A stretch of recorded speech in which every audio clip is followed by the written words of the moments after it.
Ce que nous voyons devant nous n'est pas seulement une grande réserve où les animaux de la Sierra Nevada peuvent prospérer en paix. C'est aussi là que vivent des dinosaures. En effet, quelque temps après l'incident de Biosyn, qui a vu la disparition de Lewis Dodson, Owen Grady et Claire Deering se sont entretenus avec le département des animaux préhistoriques afin de protéger cet endroit dans la Sierra Nevada, pour deux raisons.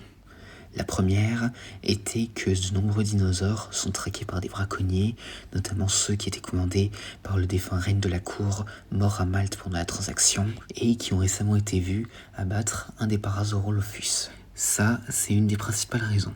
Cependant, il y en a une autre. En revanche, celle-ci, Owen Grady n'a pas voulu nous l'annoncer.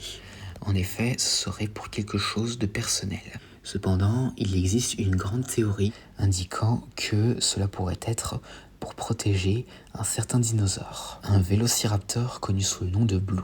Il s'agit du dernier vélociraptor d'Isla Nublar.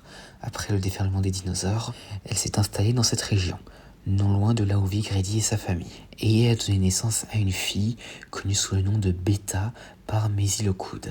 Mais quoi qu'il en soit, le DAP a installé un périmètre de sécurité dans cette région afin que les dinosaures ne puissent pas être attaqués par les braconniers et qu'ils puissent vivre assez paisiblement. Le DAP a mis en place 4 avant-postes dans ce secteur afin de surveiller les dinosaures. Owen Grady y vient d'ailleurs régulièrement afin de surveiller certains dinosaures ayant été amenés ici. D'ailleurs, l'ancien dresseur de raptors a contribué à amener plusieurs dinosaures. Et il arrive même parfois qu'il reçoive de l'aide, par exemple de sa fille Maisie, qui l'a notamment aidé pour capturer certains Parasaurolophus ainsi que 2 apatosaures pour les amener ici. En revanche, certains dinosaures vivant ici dans ce secteur n'étaient pas là de base. En effet, certains de ces dinosaures sont des échappés de convois illégaux de dinosaures, parfois dus à des accidents de la route, d'autres fois lors de certaines interventions du DAP. Heureusement, certains des dinosaures n'ont pas vraiment d'impact négatif.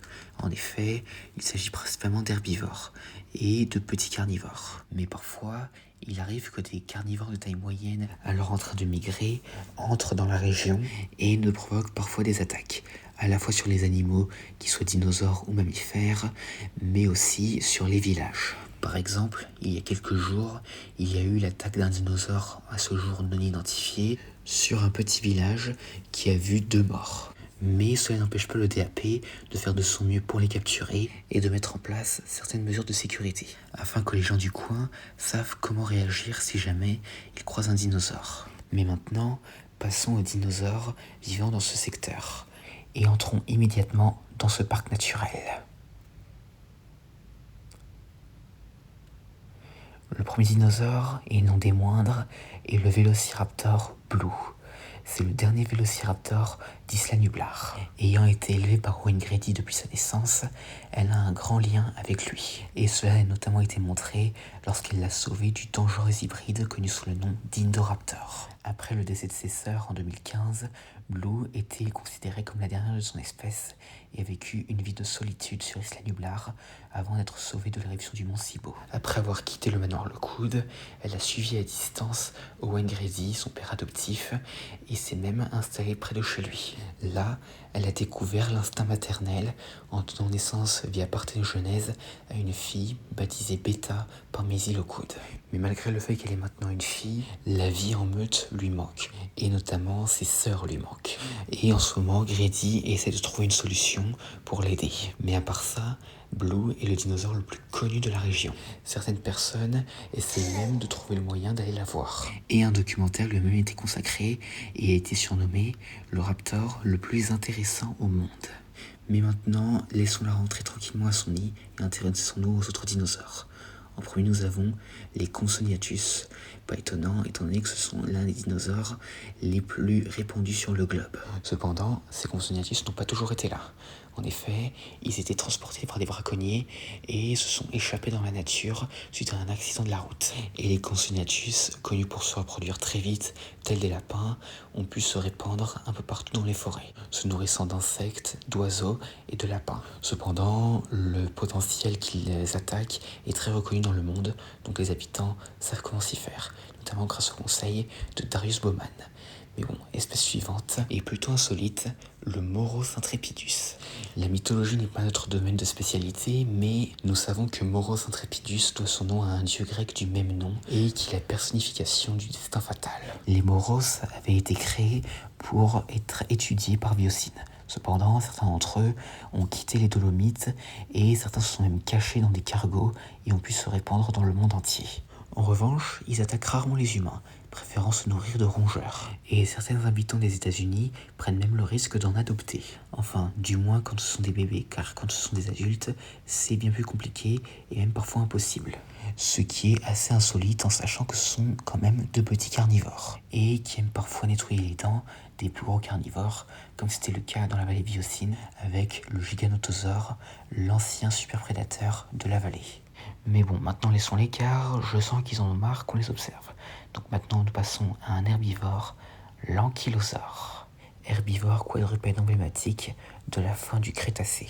Il y a environ 4 spécimens dans ce parc naturel, 3 femelles et un mâle. Ces dinosaures à armure, qualifiés de chars d'assaut vivants par les paléontologues, se sont installés ici peu de temps après l'incident du manoir Lockwood. Étant donné que certaines espèces d'ankylosaures ayant vécu il y a des millions d'années pouvaient souvent survivre dans des climats froids, ceux-ci ne font pas exception. Ah, il s'endort. Laissons-le faire sa sieste. Maintenant, nous passons à un carnivore et un concurrent pour Blue dans ce parc, le Pyroraptor. Un des rares dinosaures français d'ailleurs. Très peu de choses sont connues sur ces raptors. On pensait à l'origine qu'il en existait seulement dans la vallée Biocine, mais de grandes plumes rouges ont été découvertes un peu partout dans les montagnes des États-Unis. Après analyse, il a été révélé qu'il s'agissait de plumes de Pyroraptor. D'ailleurs, on a récemment découvert qu'il y avait un dimorphisme sexuel. En effet, les mâles sont rouges et bleus, tandis que les femelles sont quasiment bleues. En revanche, ce n'est pas un dinosaure à sous-estimer, car bien que plus petit que le Vélociraptor, il est tout aussi dangereux. Et il est même capable de survivre dans l'eau glacée, ce qui lui permet parfois de créer des embuscades pour ses proies. La meute qui vit ici entre parfois en concurrence avec Blue et Beta. Cependant, Blue gagne toujours, et d'ailleurs le chef de la meute en veut un peu à cette dernière. Cette meute en question vit principalement près du lac, où ils attendent avec patience leur proie. On repasse près des herbivores avec le Stygimoloch. Ce Pachysphalosauridé est très présent aux États-Unis. Le groupe qui vit ici a été récupéré d'une aire de divertissement dirigée par un certain Bobby, je sais plus c'est quoi son nom. Cependant, ces Pachysphalosauridés semblent bien s'y faire dans ce nouvel environnement. On repasse aux herbivores plus gros avec l'Iguanodon, un dinosaure très peu répandu. Ceux qui vivent ici ont une histoire assez unique. En effet, tous sont normalement originaires de la vallée Biocine. Cependant, certains ont quitté le sanctuaire et par la suite, les braconniers les ont capturés. Heureusement, le DAP est venu les sauver, mais lors de la transaction, les dinosaures se sont échappés. Et en se reproduisant, ils ont formé un troupeau de 30 individus. Heureusement, le DAP a pu les attraper et les a relocalisés dans ce parc naturel où ils vivent avec 2 de leurs cousins Hadrosauridés. Et il s'est plutôt bien se débrouiller contre les prédateurs. On a récemment aussi découvert qu'il existe un dimorphisme sexuel chez les iguanodons. En effet, les mâles sont de couleur beige avec des rayures blanches, tandis que les femelles sont d'un gris bleuté, comme celle qui se trouve devant nous, qui est d'ailleurs la compagne du chef du troupeau. Et d'ailleurs, ce couple d'iguanodons a été baptisé Aladarenira, en référence aux iguanodons du film Dinosaures de Disney. En général, ces iguanodons ne sont pas forcément agressifs, sauf bien sûr quand on les provoque. Mais bon, je pense que nous avons assez parlé de ce célèbre dinosaure, qui est d'ailleurs pour la culture générale la deuxième espèce à avoir été nommée. Maintenant passons à un dinosaure un peu plus familier, le Parasaurolophus. Et ce sont les dinosaures les plus nombreux à vivre dans ce parc naturel. Mais cependant, cela est parfois un herbivore assez fugace qui n'aime pas trop attirer l'attention. Sauf bien sûr pendant la période de reproduction où les mâles émettent des cris pour attirer les femelles. Et ils utilisent notamment leur crête pour amplifier leur vocalise, ce qui fait qu'on entend assez souvent leurs cris à travers toute la forêt. Le troupeau qui vit ici est assez méfiant à l'égard des humains, car en effet, ils ont récemment vu l'un d'entre eux se faire emmener vers une destination inconnue. Ils préfèrent généralement se cacher dans les forêts et s'aventurent très rarement dans la prairie ou près du lac. Quand ils croisent un humain, à moins d'être sûr qu'il ne leur veut vraiment aucun mal, ils ne s'approcheront pas, mais si l'humain en question leur montre des signes amicaux, ils se laisseront caresser. En général, les Parasaurolophus sont assez sociaux. Leurs mères prennent bien soin de leurs petits et un mâle veille en général sur le troupeau pour s'assurer qu'il n'y a aucun danger.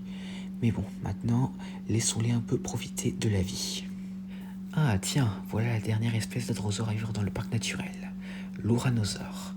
L'Ouranosaure était un dinosaure qui n'avait jamais été montré au public à Jurassic World. Cependant, quelques spécimens ont été sauvés de l'éruption du mont Sibo et un petit troupeau s'est installé dans les environs.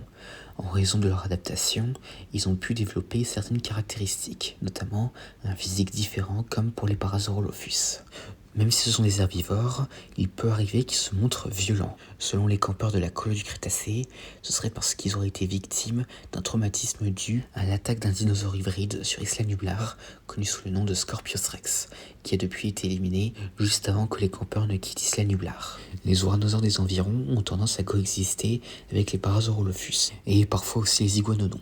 Ils coopèrent avec ces espèces pour trouver de la nourriture et se protéger contre les attaques de prédateurs comme les pyroraptors. Et maintenant, nous avons les plus grands dinosaures des environs, les apatosaures. À ce jour, il n'y en a que 2.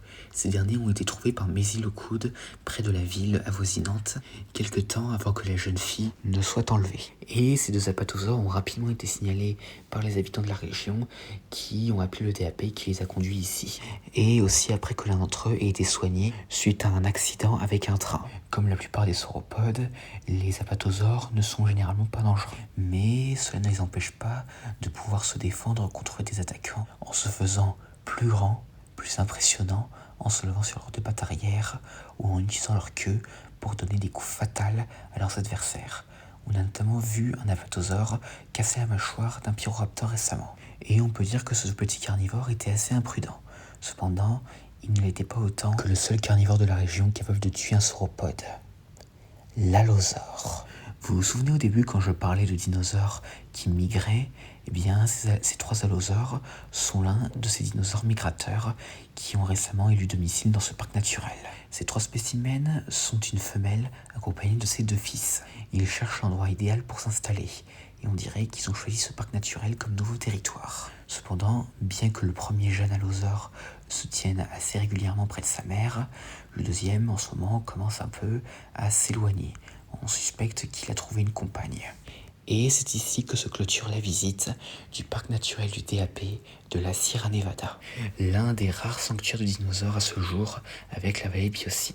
Mais cependant, ce ne sera bientôt pas le seul sanctuaire de dinosaures sur le sol américain, car un autre est en construction au Canada. Quoi qu'il en soit, ici c'est fini.